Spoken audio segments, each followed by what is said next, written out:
હવે ચેતર વસાવા પાસે શું વિકલ્પ છે તો તેની વાત કરીએ તો અમદાવાદના એડવોકેટ અને બંધારણ નિષ્ણાત નીતિન ગાંધી સાથે વીટીવી ન્યૂઝે ખાસ વાતચીત કરી।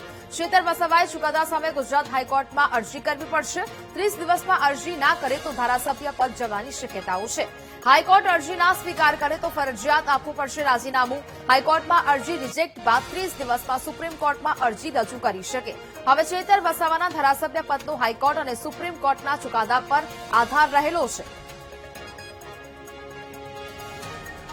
પાર્ટીના ધારાસભ્ય ચૈતર વસાવાની વિરુદ્ધમાં એક કોર્ટે ચુકાદો આપ્યો છે। નર્મદા સેશન કોર્ટે 7 વર્ષની સજા ફટકારી છે ચૈતર વસાવાને।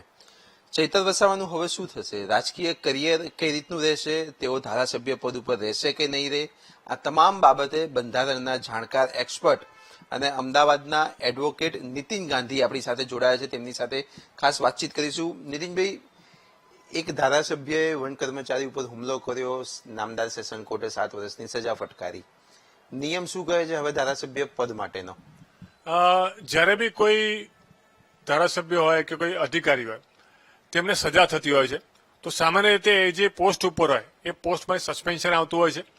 અને આ કેસમાં જ્યારે સેશન કોર્ટે 7 વર્ષની સજા આરોપીને કરી છે તો આરોપીએ 30 દિવસની અંદર હાઈકોર્ટ સમક્ષ અપીલ ફાઇલ કરવી પડશે। અને જો અપીલમાં એમનું જે સજા છે એ મોકૂફ ના થાય તો એમણે સુપ્રીમ કોર્ટ સમક્ષ જઈને એ સજા મોકૂફ કરાવવી પડે। નહીં તો એનો જે ધારાસભ્ય પદ છે એ જઈ શકે છે, કારણ કે કન્વિક્ટ જે હોય છે એનો પદ ચાલુ રહેતો નથી। અને વધુમાં 3 વર્ષ સુધીની સજા હોત તો સેશન કોર્ટને પાવર હતા જામીન આપવા માટેના, પરંતુ 7 વર્ષ છે એટલે હાઈકોર્ટ સમક્ષ જ એમણે અપીલ ફાઇલ કરવી પડશે। કેટલા દિવસની અંદર? 30 દિવસની અંદર ફરજિયાત? 31 દિવસ થઈ જાય તો? જો 30 દિવસની અંદર અપીલ ફાઇલ ના થાય તો આરોપી જે હોય છે એમણે ડીલે એપ્લિકેશન સાથે પછી હાઈકોર્ટ સમક્ષ અપીલ ફાઇલ કરવી પડે છે। કદાચ ગુજરાત હાઈકોર્ટમાં ચૈતર વસાવા અપીલ કરે અને અપીલ ખારીજ થઈ જાય તો એમને ધારાસભ્ય પદેથી રાજીનામું આપવું પડે કે ના આપવું પડે? ખૂબ જ ટેકનિકલ સવાલ છે। કારણ કે જો કોઈ બી વ્યક્તિ જેને સજા કરી છે કોર્ટે અને એ વ્યક્તિ પોતે હાઈકોર્ટ સમક્ષ અપીલ ફાઇલ કર્યો છે મોકૂફ રાખવા માટે કાં તો નિર્દોષ છૂટવા માટે, પરંતુ એની એ જ જે પ્રેયર છે એ જ પ્રાર્થના છે જો એપેલેટ કોર્ટ રિજેક્ટ કરે તો અવશ્યથી એને કન્વિક્ટ માનશે અને એને પદ છોડવું પડશે। સુપ્રીમ કોર્ટમાં જવા માટેનો કોઈ સમય નથી? જો હાઈકોર્ટ સમક્ષ એમની જે અપીલ છે એ ડિસમિસ થાય છે તો હા, એ શ્યોરલી એના પછી 30 ડેઝમાં સુપ્રીમ કોર્ટ સમક્ષ અપીલ ફાઇલ કરી શકે છે અને ત્યારબાદ જે એનો હુકુમ છે સજાનો એ મોકૂફ રાખવા માટે વિનંતી કરી શકે છે।